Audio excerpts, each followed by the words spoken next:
एक तरफ बिहार में स्कूलों में 1,70,000 पदों के लिए आवेदन की प्रक्रिया शुरू हो गई है।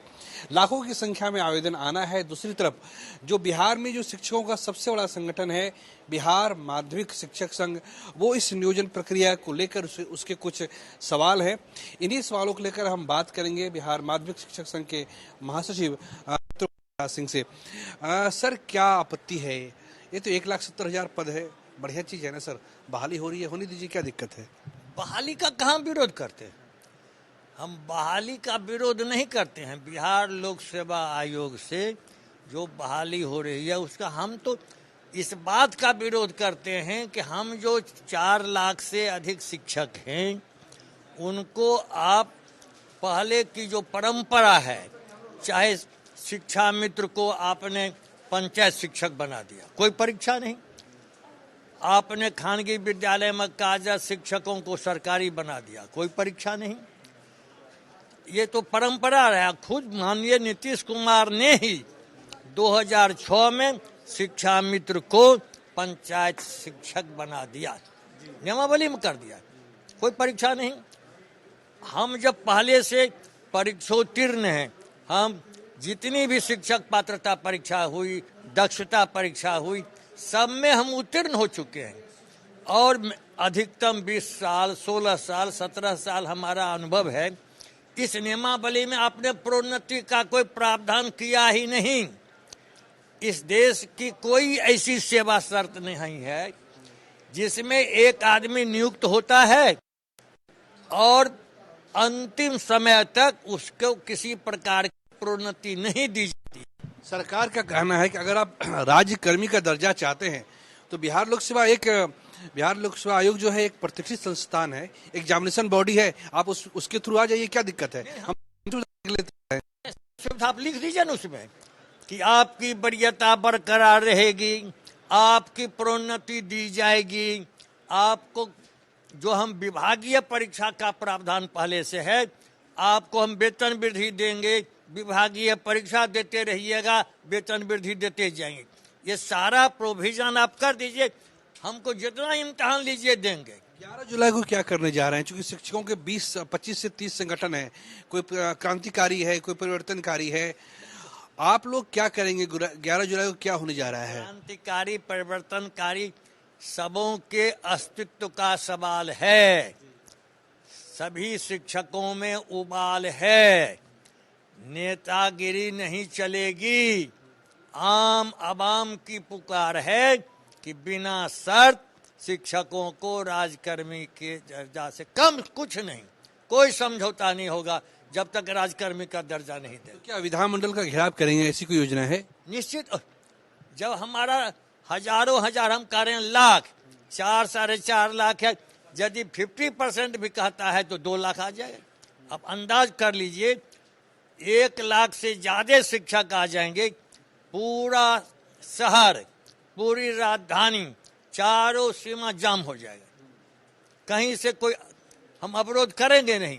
सरकार यदि अवरोध प्रकट करना चाहती है तो हमारी क्या घेराव करेंगे? विधानमंडल का क्या योजना है? देखिए, कानूनी रूप से घेराव शब्द पर सुप्रीम कोर्ट ने रोक लगाई है, इसलिए घेराव हम बोलते हैं कि हम हमारे क्या होने जा रहा है? विधानमंडल के समक्ष प्रदर्शन करेंगे, राजकर्मी का दर्जा देना होगा, ये नारा लगाएंगे। और जो माननीय विधायक, 100 से ज्यादा विधायकों ने लिखित समर्थन दिया है, उनको आना होगा। जहां हम प्रदर्शन करते रहेंगे, भाषण करना पड़ेगा और लौट करके सदन में आकर के सरकार पर दबाव दीजिएगा कि उनको कहना पड़ेगा कि हम सदन आपका नहीं चलने देंगे, आप घोषणा कीजिए, राजकर्मी का दर्जा देना होगा। बीजेपी का भी समर्थन प्राप्त है क्या? हाँ, पक्ष प्रतिपक्ष सबका। बीजेपी के जो प्रदेश अध्यक्ष सम्राट चौधरी, उन्होंने कुछ दिन पहले शिक्षक संघों को बुलाया था, काफी लोग उसमें शामिल भी हुए थे। उन्होंने भी कहा था हम समर्थन देंगे। आपको क्या लगता है कि आप लोग बीजेपी के साथ ऐसा मिलकर करने जा रहे हैं क्या? कुछ बीजेपी की तो रजामंदी नहीं है? हम बीजेपी या सीपीआई की गोद में खेलने वाले नहीं हैं, ये जान लीजिए। हमारा कोई नेता राजनीतिक दल का नहीं है। शिक्षकों के बीच से निर्वाचित लोग ही नेता हैं, लेकिन हमें समर्थन वामपंथी लोग भी दे रहे हैं, कांग्रेस वाले भी दे रहे हैं, हम भी दे रहे हैं, आरजेडी भी है, जदयू, सबका दस्तखत आया है मेरे पास। सबों के घर में उसका बाल बच्चा शिक्षक है, किसी की पत्नी है शिक्षिका, किसी की बेटी है, किसी का बेटा है, सब विधायक बाप को तंग करता है। सवाल, आखिरी सवाल ये है कि आप लोग ये कह रहे हैं कि सरकार ही लिटिगेंट है, सरकार ने नियमावली बना दी है, शिक्षा विभाग ने नियमावली बना दी है, लेकिन कुछ ऐसी चीजें हैं, कुछ ऐसे भाग हैं जिसको लेकर कोर्ट में इसकी सुनवाई की बात हो रही है। आपको क्या लगता है जब शिक्षक नियमावली कोर्ट में पहुंचेगी, जब कोर्ट में जिरह शुरू होगी, तो क्या लगता है कि कोर्ट इसको क्या कहेगा कि आप इसको रोक दीजिए, आप शिक्षकों की बात सुनिए? निश्चित रूप से कोर्ट के सामने भारत का संविधान होता है, कोर्ट के सामने सुप्रीम कोर्ट का ऑब्जर्वेशन होता है, उसका डायरेक्शन होता है। इसलिए कोर्ट के सामने एक नहीं दर्जनों सुप्रीम कोर्ट के फैसले हैं कि आप क्लास के अंदर क्लास को क्रिएट नहीं कर सकते हैं। जो पहले दिन सुनवाई पर आया था एक मुकदमा, उसमें माननीय जज, ये मुख्य जो हमारे चीफ जस्टिस थे, उनके बेंच में माननीय न्यायमूर्ति पार्थ सारथी साहब थे। यही उनका ऑब्जेक्शन, फर्स्ट रिएक्शन यही हुआ, oh state government is creating class within class, this type of reaction. क्या इतनी संख्या में लोग एप्लीकेंट हैं, आवेदन के लिए भागदौड़ हो रही है, क्या लगता है कि ये रुक जाएगा? क्या सरकार ही रुकवाने की कोशिश में है? निश्चित न्यायपालिका पर ये हम लोगों का विश्वास है कि संविधान विरोधी सुप्रीम कोर्ट के फैसले के विरोध में कोई यदि कानून सरकार बनाएगी तो उसको उच्च न्यायालय रोक देगी, रोक भी नहीं देगी, निरस्त करेगी।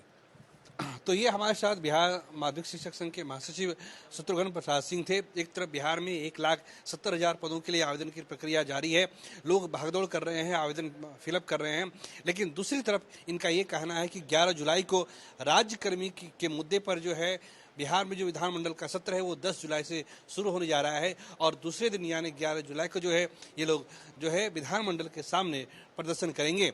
वही इनका बड़ा आरोप ये है कि सरकार खुद भी नहीं चाहती है कि बहाली हो, क्योंकि अगले साल लोकसभा के चुनाव हैं, साल 2025 में बिहार विधानसभा के चुनाव हैं। इन सब मुद्दों को ध्यान में रखते हुए सरकार खुद ही जो ये प्रक्रिया है उसको लटकाने के चक्कर में है। कैमरा पर्सन फिरोज के साथ प्रीतम कुमार, कशिश न्यूज, पटना।